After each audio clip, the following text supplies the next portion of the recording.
My sister accidentally called me while my family was insulting me. They said I was an ATM with a pulse. I didn't argue. I just stopped paying. Quietly, completely. The harsh glow of my laptop cast shadows across my cramped dining table as I squinted at another spreadsheet. 14 hours at the office wasn't enough to finish the Henderson portfolio. So here I am, midnight approaching, still working while the rest of Boston sleeps.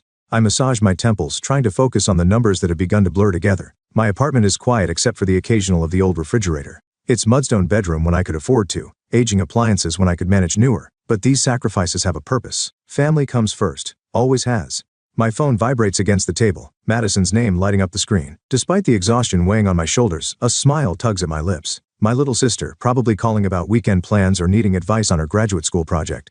Hello? I answer, my voice warm despite my fatigue. Instead of Madison's voice, I hear the unmistakable sound of glasses clinking, laughter bubbling, music playing in the background. A party. My grip on the phone tightens. Hello, Madison? I try again louder this time. The noise continues. No response. Must be a pocket dial. I'm about to hang up when I hear my name cut through the background chatter. Can you believe Daphne still thinks she's helping us? Madison's voice clear and cutting. I freeze, the words hanging in the air between us, though she doesn't know I'm listening. She's basically an ATM with a pulse. My mother's laughter follows, unmistakable and cruel. The sound pierces me like a physical blow, stealing my breath. She owes us for not having kids or a husband. Caleb's voice joins in, slurring slightly. What else is she going to spend money on? I sink into my chair, unable to move, unable to end the call. The calculator app on my screen blurs as tears threaten. Let's tell her rent went up by $250. Madison again, her tone calculating. Nothing like the grateful sister who hugged me last week when I covered her textbook costs. Get her to cover utilities and my spa days too. Mom's voice now, greedy and confident. Mom, who I've been paying $1,450 in rent for every month. Who told me last week about her medical expenses that I covered without question. The worst part comes last, spoken by Madison with such casual cruelty it makes my stomach turn. It's so easy to guilt her. She always folds. My hand trembles as I grip the phone. I can't seem to hang up, can't stop listening to this nightmare unfolding in real time. Tears slide silently down my cheeks, landing on the spreadsheet where I've been calculating how many more months until I can finally start my emergency fund again. The memories flood and unbidden. The vacation to Maine, I canceled 3 years ago when Caleb had his emergency tuition shortfall. The dental work, I postponed twice when Madison's car needed repairs that somehow cost exactly what I'd saved for my root canal. The second job I took last year, bartending weekends when Mom claimed she needed help with medical bills I never saw documentation for, but trusted were real Boswell because she's my mother.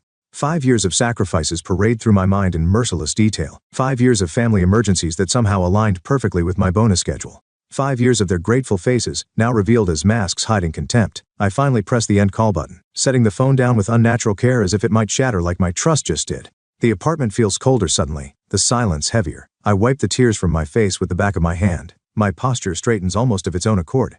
Something shifts inside me past the hurt, past the betrayal. A calm clarity emerges. I've spent years analyzing financial data, finding patterns others miss. How did I miss this? I pick up my phone again. My fingers steady now as I type, "Hey, I think my phone glitched, weird signal just now. Everything okay?" The response comes quickly.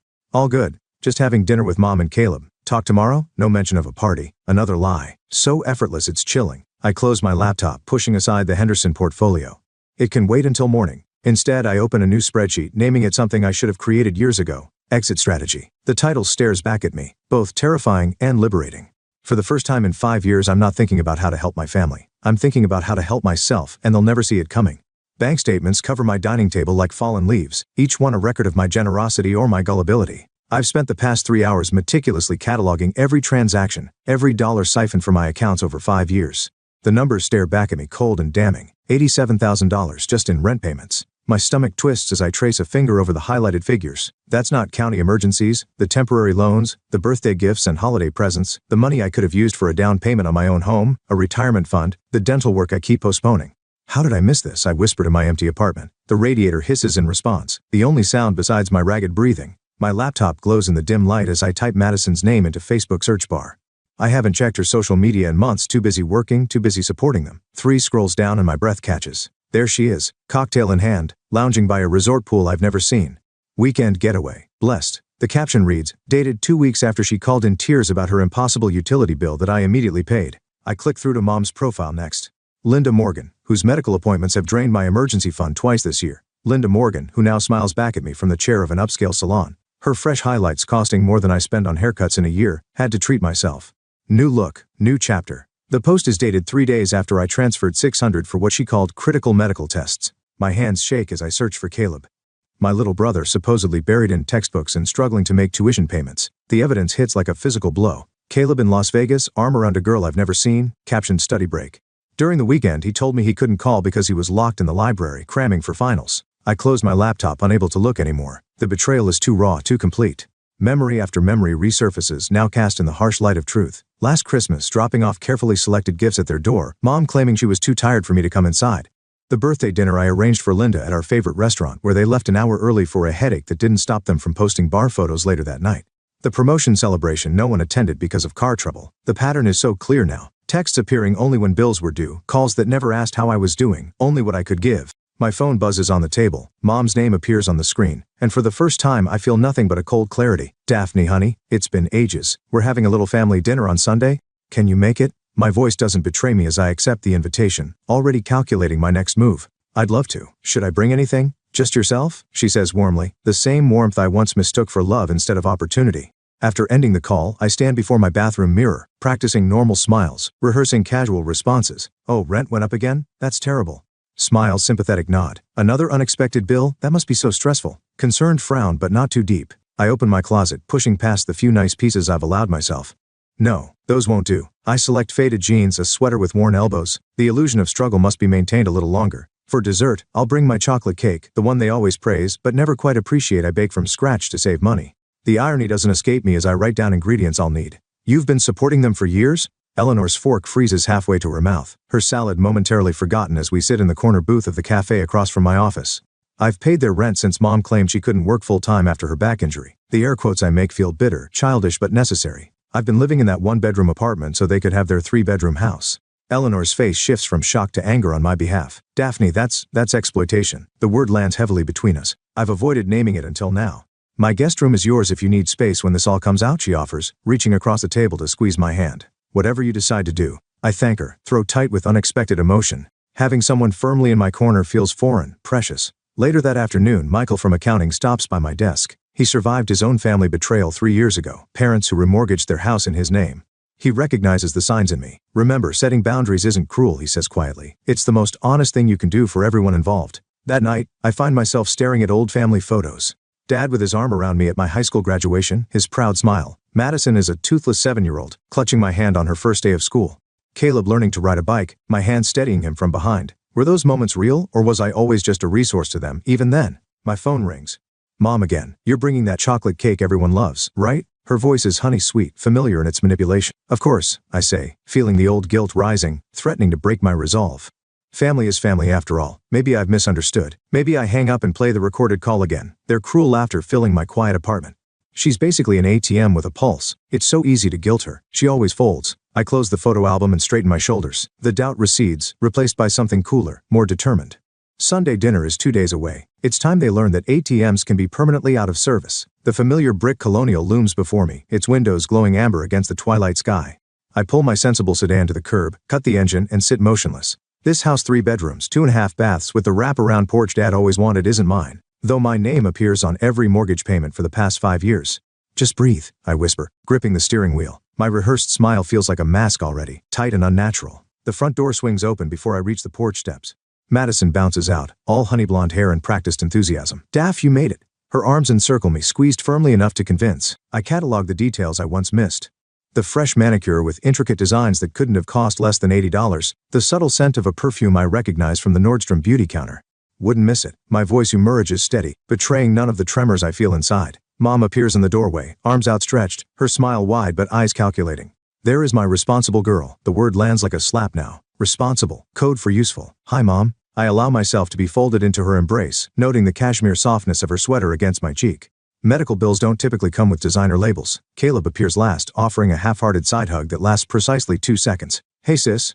I followed them into the living room I rarely visit despite funding. The walls are decorated with family photos, Madison's graduation, Caleb's high school football days, Mom's 60th birthday cruise. I scan for evidence of my existence, but find nothing more recent than my college graduation. 10 years erased except for my financial contributions. Is that a new television? I ask, gesturing toward the sleek 65-inch screen dominating the wall. Last month, Caleb had texted about being unable to afford his textbooks. Oh, that old thing? Mom waves dismissively. Black Friday deal. Practically gave it away. Black Friday was 4 months ago. The model came out 6 weeks ago. Madison sits beside me, her freshly manicured hands fidgeting in her lap, French tips with tiny crystals catching the light. The same hands that typed barely making ends meet in last week's text message. "How's work?" she asks, not waiting for my response before continuing. "I've been absolutely drowning in my thesis research. Professor Saunders is being completely unreasonable about deadlines." The same Professor Saunders she tagged in Instagram photos from a weekend music festival 2 weeks ago. Best professor ever? Works fine, I answer simply. Busy season. Mom brings in a tray of coffee and her famous lemon squares, the one she knows I love.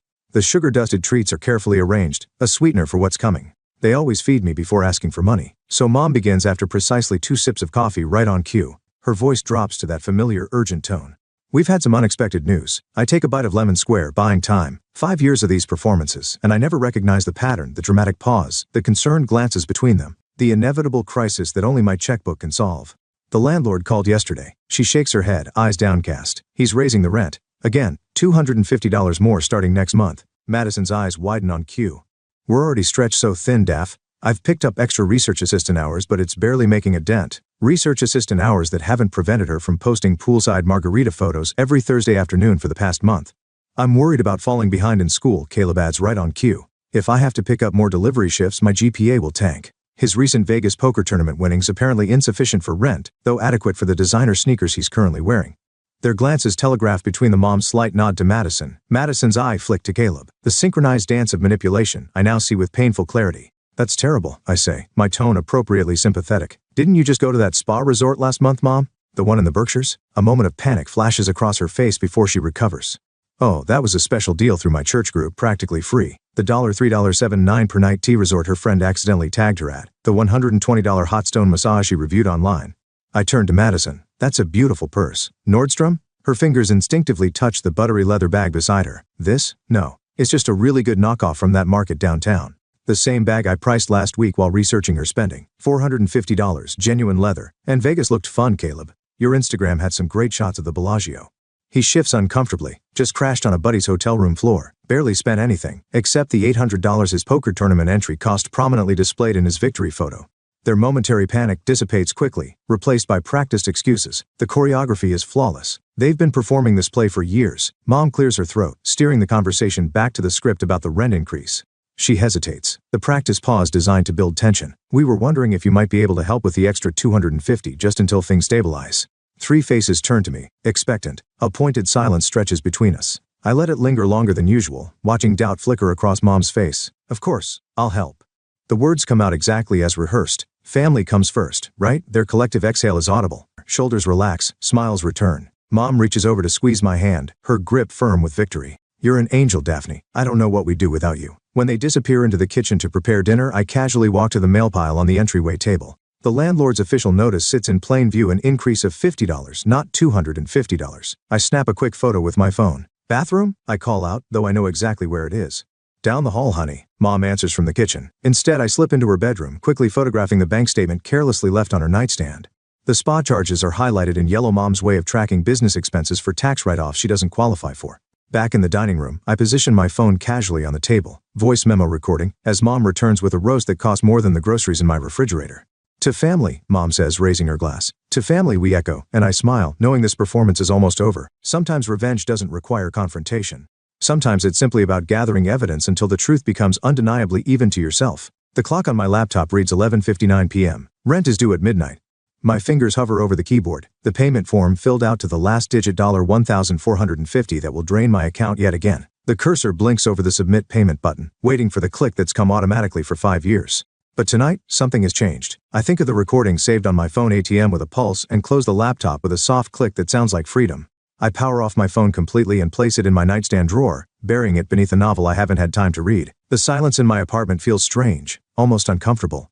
For the first time in years, I am unreachable to them. Madison's first text arrives at 6:22 a.m. "Hey, rent's due today." By noon, Mother's message appears. "Landlord called about the payment. Everything okay?" By 3, Caleb joins the chorus. "Mom's really stressed about the rent. Call her as soon as possible." The evening brings escalation. "Where's the money, Daphne? We're counting on you." And finally, as midnight approaches again, "If you don't pay, we'll be evicted. How could you do this to us?" I watch the messages accumulate on my reactivated phone, each one stripping away another layer of their performance. The pretense of care dropping away with each passing hour, revealing the naked desperation beneath. I'd like to change all my account passwords and set up additional security measures, I tell the bank representative. Her name tag reads Janice, and her eyes widen slightly at my comprehensive list of requests. 2 hours later, I walk out with new cards, new PINs, new online credentials, and the unsettling knowledge that Madison had attempted to access my savings account last Christmas, something the bank had flagged but never reported to me. That afternoon, I methodically worked through my list. I removed my credit card from our shared Netflix and Hulu accounts. I call the electric company to confirm I'm not listed on my mother's utilities despite having paid them for years. I delete payment methods from Amazon and change the password. By evening, I've created a new email address and ordered a new phone number, a clean slate.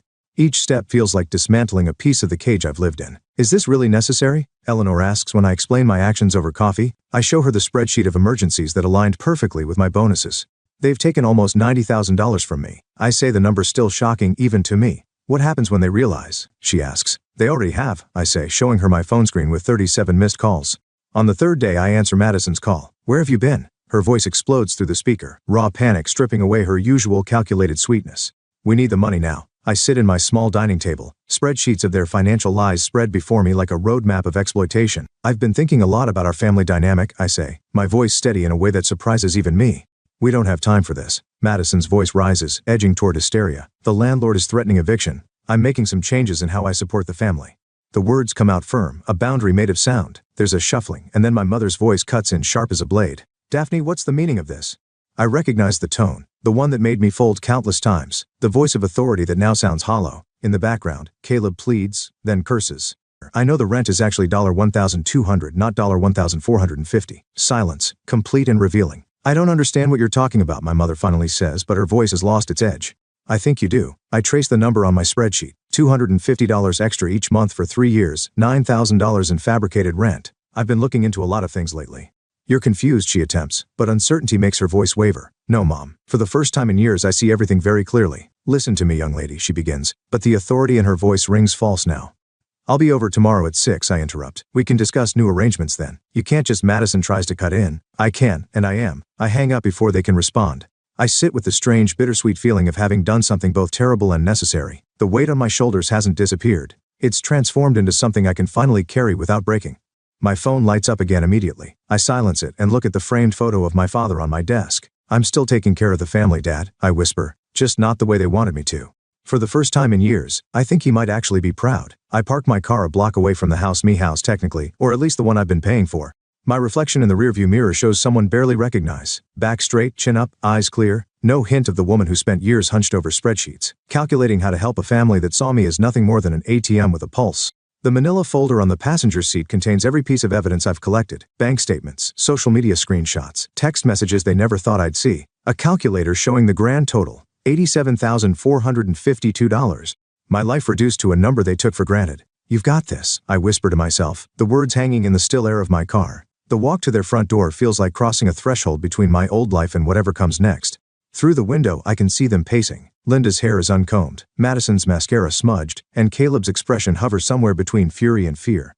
I don't knock. My key still works, though after today I won't need it anymore. Their heads snap toward me when I enter. The eviction notice sits prominently on the coffee table, the bold red lettering visible from where I stand. The house smells of desperation and burnt coffee. How could you do this to your own mother? Linda launches immediately, her voice cracking with practiced vulnerability. She's wearing the cashmere sweater I bought her last Christmas while she claimed to need money for winter utilities. Madison's eyes well with tears on cue. Daphne, please, we'll be homeless. Caleb stands against the wall, arms crossed, hostile. Real nice, sis. Real family-oriented of you. I place my purse carefully on the entryway table and step into the living room. My footsteps sound different somehow, deliberate, the sound of someone who knows exactly where they're going. I'd like to play something for you, I say, my voice steadier than it's been in 5 years. Before they can protest, I place my phone on the coffee table and press play. The sound of clinking glasses and laughter fills the room. Then Madison's voice clears a bell. Can you believe Daphne still thinks she's helping us? The blood drains from their faces as they hear their own words. Linda's laugh, brittle and cruel. She's basically an ATM with a pulse. Caleb's slurred mockery. She owes us for not having kids or a husband. Madison again, calculating. Let's tell her rent went up by $250. Linda's greedy addition. Get her to cover utilities in my spa days too. The final knife twist. Madison's casual cruelty. It's so easy to guilt her. She always folds. Linda lurches forward. Turn that off. I raise my hand and she freezes. It's the first time in my adult life I've silenced her with a gesture. No, I say simply. You're going to listen. All of you. I pull out the bank statements next, laying them methodically on the table. The rent on this house is $1,200 per month. For 5 years I've been paying you $1,450, believing I was helping with utilities.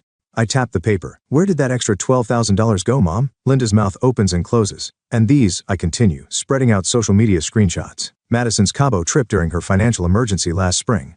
Caleb's new gaming system when he was struggling with textbook costs. Mom's spa weekend when she had medical bills. You were spying on us? Caleb sputters. No, I was finally paying attention. I pull out my calculator next, displaying the total. Their eyes widen as they see the number. $87,452. That's what I've given you over 5 years. Not loan given. While I lived in a 1-bedroom apartment with aging appliances and postponed dental work, while I took a second job bartending weekends, Madison tries to interrupt, but I continue, my voice gaining strength. I'm done being your ATM. As of today, there will be no more financial support of any kind. The panic in their eyes is immediate and visceral. You can't do this, Linda says, her tone shifting from accusation to bargaining. We're family. The eviction notice gives you 2 weeks, I say, unmoved. I suggest you start packing. We'll pay you back, Madison offers desperately. We just need a little more time. This isn't about the money, I say, it's about the lies, the manipulation, the mockery. Caleb steps forward, his stance threatening. So that's it? You're just cutting us off? Yes, I reply. The simplicity of the word almost beautiful. I reach into my pocket and pull out my house key, placing it on the table with a soft click. Family isn't measured by what you can take, I say, looking at each of them in turn, but by what you freely give. Linda scoffs, but there's fear behind her eyes. You'll regret this, Daphne. You'll be all alone. For the first time in 5 years, I smile a genuine relief. I already was. I turn and walk toward the door, my steps lighter with each foot forward. Behind me, their voices rise in protest, bargaining, threats. I take out my phone and, with 3 quick taps, delete their contact information as I cross the threshold. The spring sunlight hits my face as I close the door on that chapter of my life. The weight I've carried for years lifts from my shoulders, and I take my first deep breath as someone who finally understands that saying no can be the most powerful form of self-respect. Sunlight streams through floor-to-ceiling windows, casting golden patterns across my hardwood floors. I trace my fingers along the rim of a delicate porcelain teacup, part of the set Grandma left me that spent years carefully wrapped in storage. Too precious to use, I told myself. But today, like every day this past year, I choose differently. Are you sure I can't help with anything? Eleanor calls from the living room where she's arranging a bouquet of fresh tulips, bright yellow, like the throw pillows I splurged on last month. Just relax, I answer, sliding a tray of appetizers from the oven. You've done enough. My apartment echoes with laughter as Michael arrives, wine bottle in hand, regaling everyone with his latest courtroom victory. His baritone filled spaces that once held only silence and spreadsheets. A year ago, my dining table groaned under the weight of financial calculations and family obligations. Now it boasts a spread for friends who expect nothing beyond my company. When the doorbell chimes, I welcome Lydia, my mentor from Eastern Investment Partners who saw potential in me once I had space to grow. After her comes Marcus from the community center where I volunteer Tuesday evenings, my Helping Nature channel productively, not parasitically. To Daphne, Eleanor raises her glass, eyes crinkling with genuine pride. 1 year of freedom. On my refrigerator, beneath travel magnets from Tuscany and the Maine coast trips, no longer perpetually postponed, sits a sealed envelope.